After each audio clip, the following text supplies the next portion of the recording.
some Christians believe that the mark of a good evangelist is conversions. You know, if people aren't getting saved, then I'm a bad evangelist. I'm not doing it right. But I want to take you to the Old Testament.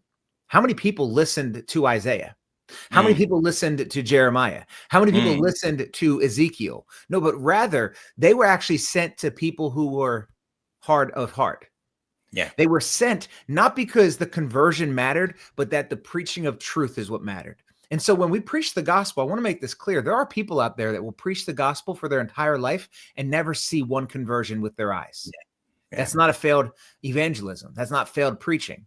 Because I've said this before on the show, and I want to say it again, that every time you share your faith, it is victory in that, whether they believe it or not.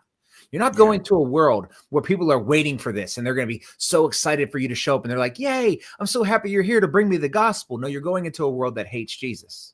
You're going into the world that by their unrighteousness, they suppress the truth, that they would rather believe anything but Jesus. They'll say, oh, that Jesus stuff is ridiculous. By the way, my horoscope today said that because my father wooed my mother in February, that today I'm going to have a bad attitude. They believe that because of the date of their conception, because your dad put on a little Marvin Gaye in January, that now I'm a Libra, and therefore today I'm just going to have a bad day. But you guys that believe in that resurrection stuff, that's crazy. Yeah, that's way, Saturn is in retrograde. Like that's the world we talk to, that will believe anything but the truth of the gospel. And so I want you to understand, like, the mark of evangelism isn't you're going to go out there and they're just going to be like, yo, wow, you did it for me. I'm putting my faith and trust in Jesus Christ.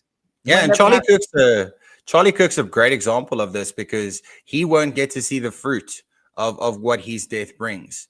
So all the times Charlie Kirk is on, he's on college campuses proclaiming the gospel of Jesus Christ. He's not getting the reception he's after. And I remember something Erica Kirk said in her speech, that he prayed for revival in America. He prayed for young hearts to turn to Christ. And after his death, all those seeds that were sown, God brought forth increase in so many because of his death. So again, even in the early church, most evangelists they don't live to see the fruit of their evangelism. It happens after the fact.